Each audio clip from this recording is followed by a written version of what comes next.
There's a new cowgirl in town.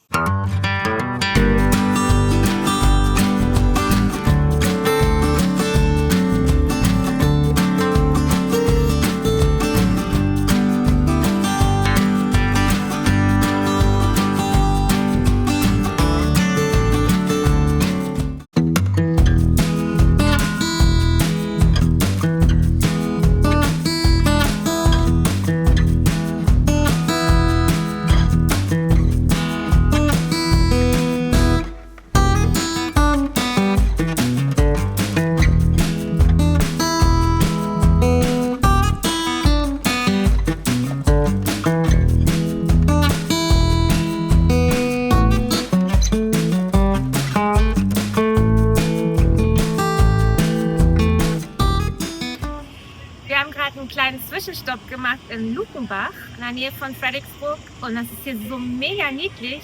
Man ist echt nochmal in so eine andere Zeit versetzt. Hier gibt es noch ein kleines süßes altes Postoffice. Das könnt ihr gerade nicht sehen, aber da ist noch eine Dancehall.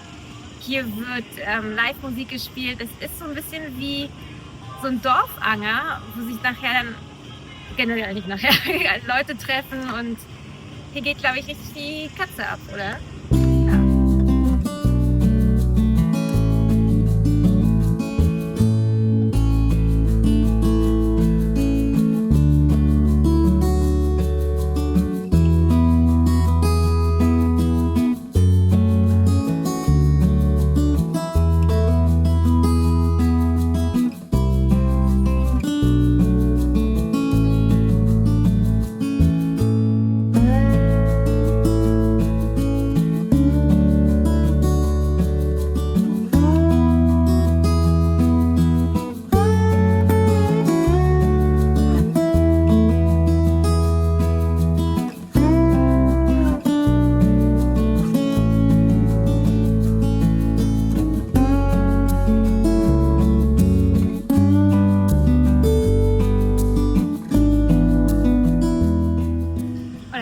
Cool, das in meiner Hand zu haben. Das habe ich mir echt nicht so steif vorgestellt. Ich dachte, die wären ein bisschen elastischer, aber gut. Ey, das muss ja dann noch schwieriger sein, die zu schwingen, richtig. Krass. Ich habe keine Ahnung, was ich machen muss. Aber ich würde das gerne mal hier so mega cool professionell um diesen Kopf schwingen. Was? Yeah!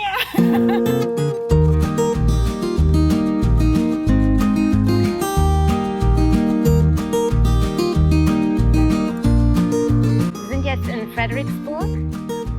Das ist eine Stadt, die vor vielen, vielen hunderten Jahren, vielleicht nicht ganz so lange, das müsste ich noch mal recherchieren, das können wir später noch dann ergänzen, von einem deutschen Einwanderer gegründet wurde. Und wir sind jetzt gerade am alten Krankenhaus und werden von hier unsere kleine Erkundungstour starten.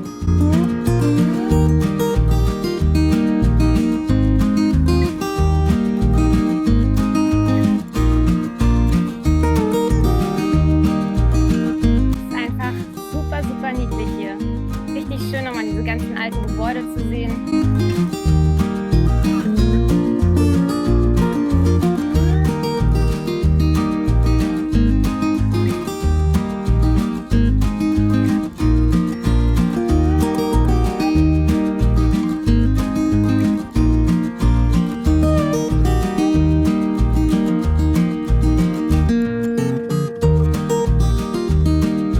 Wir haben den Marktplatz von Fredericksburg erreicht. Der heißt wirklich immer noch Marktplatz, weil das ja hier sehr deutsch geprägt war. Und hinter mir sieht man die Vereinskirche. Das war, glaube ich, sogar eine Zeit lang die Schule. Also da ist, glaube ich, ganz viel passiert, damit die Leute hier einfach, die angekommen sind, sich besser integrieren konnten. Und das ist Ottfried Hans Freiherr von Meusebach, der Gründer von Fredericksburg. Und ich dachte immer, der gute Herr hieß Fredericksburg. Nee, der hieß Ottfried.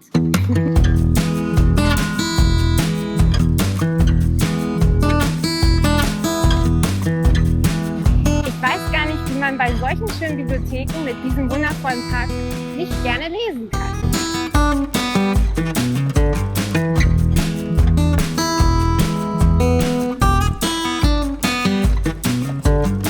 Hier sind überall Pekannbäume auf den Straßen. Richtig toll. Ich meine, die Nüsse kommen ja von dieser Gegend. Irgendwann zeige ich euch nochmal, wie man einen leckeren Pecan-Pie backt.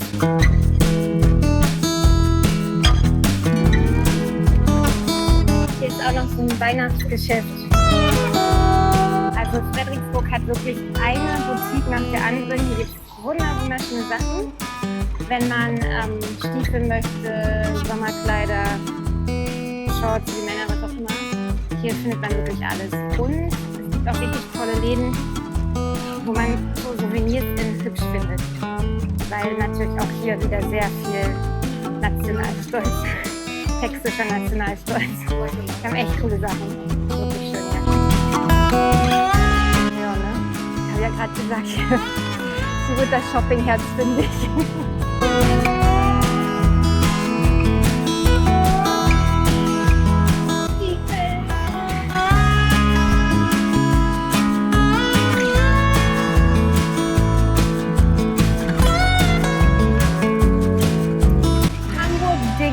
Wir gehen jetzt ins Museum, was ist los mit mir? In den Auslander Biergarten. Da fehlen die Striche, deswegen sage ich das so korrekt, okay?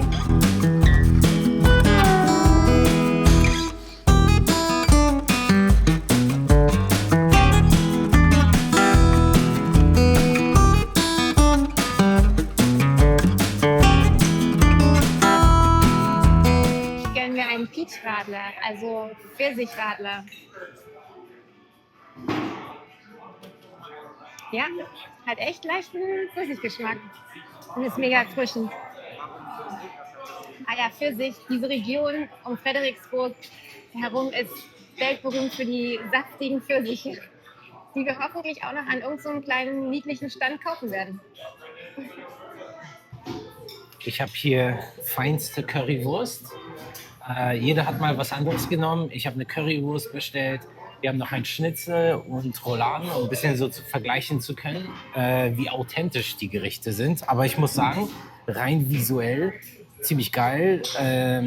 Auch Paprika, Pommes, Salz und das ist eher amerikanisch, das Brötchen hier. Aber irgendwie geil, auch mit Sauerkraut ist sehr interessant. Also ich bin echt gespannt. Achso, ich wollte erstmal was von dem Kartoffelbrei. Wir haben jetzt Prioritäten, ja? Hier? Der ist viel besser, als ich erwartet habe. Schmeckt richtig lecker. So eine Roulade. Ich habe Roulade auf einem Kartoffelbrei-Bett. Die ist sehr zart, also wie es sich gehört. Deswegen ist jetzt schwer, das zu zeigen, wie es im Inneren der Roulade aussieht. Ich mache das Stück noch mal kleiner, damit es nicht immer so brutal hier aussieht.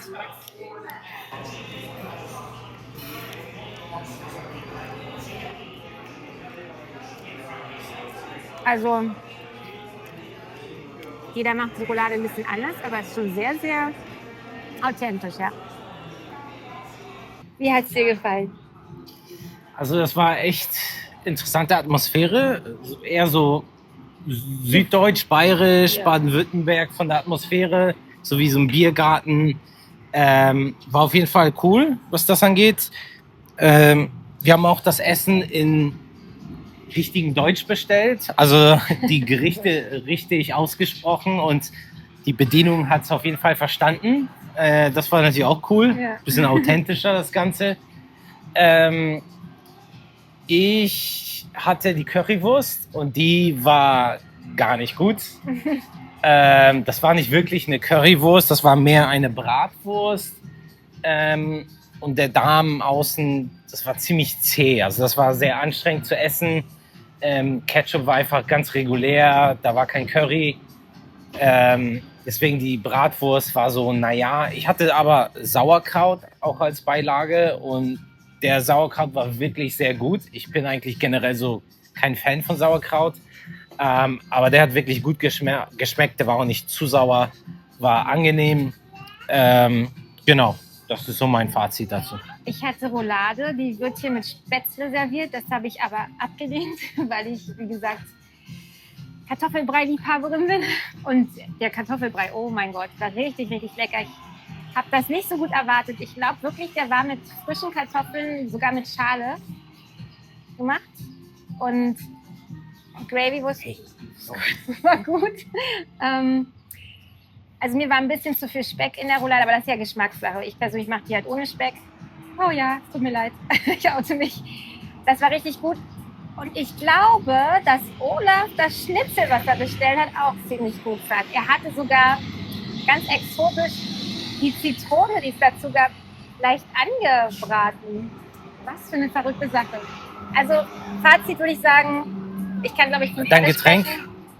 Gleich. Achso, Getränk. Okay, ja. Getränk. Ich hatte Pfirsichradler, das war auch toll. Weil ich mag nicht, wenn das Bier so herb ist. Und das hat das ein bisschen rausgenommen. Das war wirklich gut, das hat mir gefallen. Und ich glaube, für uns alle kann ich sagen, dass wir hier nochmal herkommen würden. Und wenn man mal Heimweh hat nach deutschem Essen, dann kann man hier ganz gut diese Heimweh ein bisschen stillen. Ist natürlich nicht wie zu Hause bei Mutti, ne? Ist klar, aber ist wirklich authentisch. Machen die gut.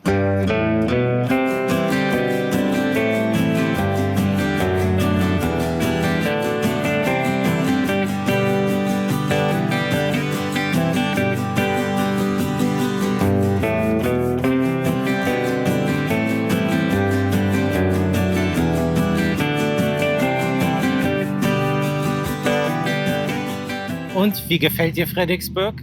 Ich finde das toll hier. Also ich finde, das hat einfach so viel Charme, so viel Flair. Was ich wirklich mag, dass so viele alte Häuser ganz toll erhalten sind, dass hier wirklich die Geschichte zu sehen ist. Das mag ich sowieso in den USA, dass die sehr viel von den alten Sachen so erhalten und das Präsent behalten. Das finde ich richtig toll. Und ich mag einfach diesen Stil. Also ich finde, das ist wie in so einem Film. Ich sage das immer, ja. Ich gucke so viele Filme. Aber ich finde das einfach toll hier. Es ist einfach süß, es ist einfach schön. Es ist ein interessanter, also aus deutscher, heutiger Zeitperspektive, ist ein interessanter Mix aus Deutschem und Amerikanischem. Also man merkt, man ist in den USA. Es hat eindeutig eine amerikanische Kleinstadtatmosphäre. Größtenteils, nicht ausschließlich, aber größtenteils auch vom Baustil würde ich das eher als amerikanisch sehen. Aber es hat diesen bisschen so einen deutschen Touch, das Ganze. Also, Hier gibt es auch noch Häuser, wo wirklich die deutschen Namen dran stehen. Genau, vereinzelt Häuser auch in eher deutschen Baustil von früher. So gemischt das Ganze. Das heißt, kulturell merkt man auf jeden Fall diesen deutschen Touch. Aber es hat richtig trotzdem texanische Kleinstadt-Vibes. Aber ich finde den Mix halt sehr angenehm. Es ist eine sehr gepflegte Stadt. Leute sind super freundlich. Es hat wirklich diese texanische Atmosphäre, was wir so gern mögen. Deswegen ist das wirklich ein cooler Ort für so einen Tagesausflug. Von Austin aus ist das circa 2 Stunden. Kommt auf den Verkehr an. Ja, sollte es mal weniger Verkehr sein, dann kann man das vielleicht sogar auf 1,5 runterziehen. Aber mit 2 Stunden sollte man rechnen. Das heißt, für so einen Tagesausflug wirklich zu empfehlen. Man kann hier shoppen gehen, man kann hier gut essen gehen und einfach die Atmosphäre ein bisschen genießen. Aber bei so einem heutigen Tag, 35, 36 Grad Celsius, ist schon nicht ohne. Also man macht hier schon ziemlich viel zu Fuß, die Promenade hoch und runter. Das heißt, dafür hat man ja die tollen klimatisierten Shopping. Genau, das heißt, ab und zu mal in so ein Geschäft reinzugehen zum Abkühlen, bietet sich super an. Also auf jeden Fall 5 von 5 Sterne von uns.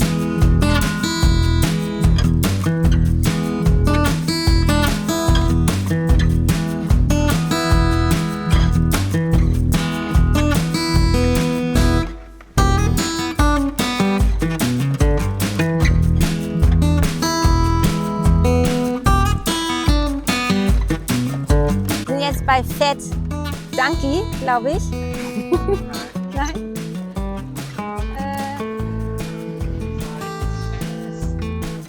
Fat AS. Welcome to Fat Ass Country. Vielleicht? Okay, cool. Und da schauen wir mal, was die so für Bierangebote haben, was die so zusammenbrauen. Scheint ja hier irgendwie alles immer mit Fettes! Tieren abzugehen. Also diesmal schauen wir mal, wie der Donkey schmeckt. Riecht Fettes! Was heißt das? Esel, ne? Ja, Esel. fetter Esel. Esel. Wie der fette Arschesel sich im Bier macht. Hill Country ist natürlich bekannt für Wein und für Bier. Und da wir gern Bier trinken, und für Pfirsiche. Pfirsiche auch, genau. Aber wir probieren mal das Bier bei Fettes.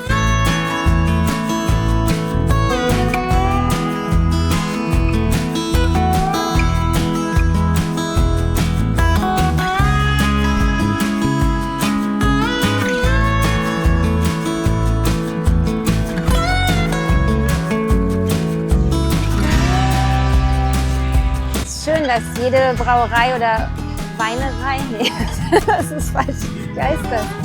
Weinkeller, ach, das ist schon, hat irgendwie so was Individuelles, ist echt schön gemacht wieder mal. Also so Interior und Entertainment können die Amerikaner richtig gut.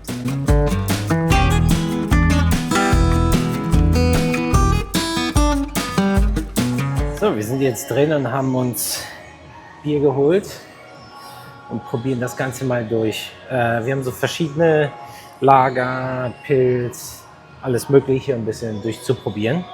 Aber versuchen wir es mal.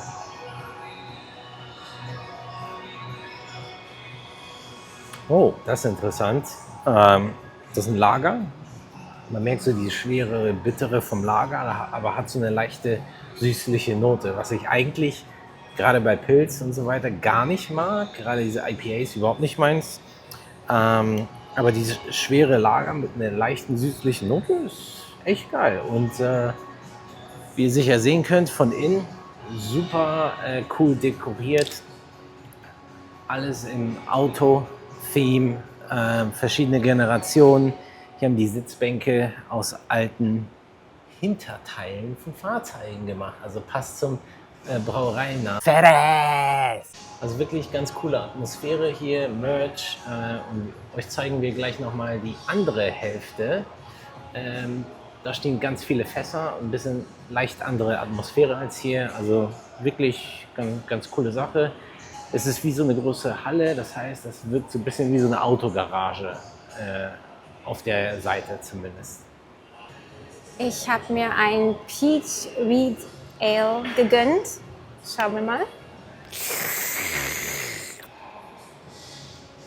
Oh. Ist nicht bitter, das mag ich schon mal.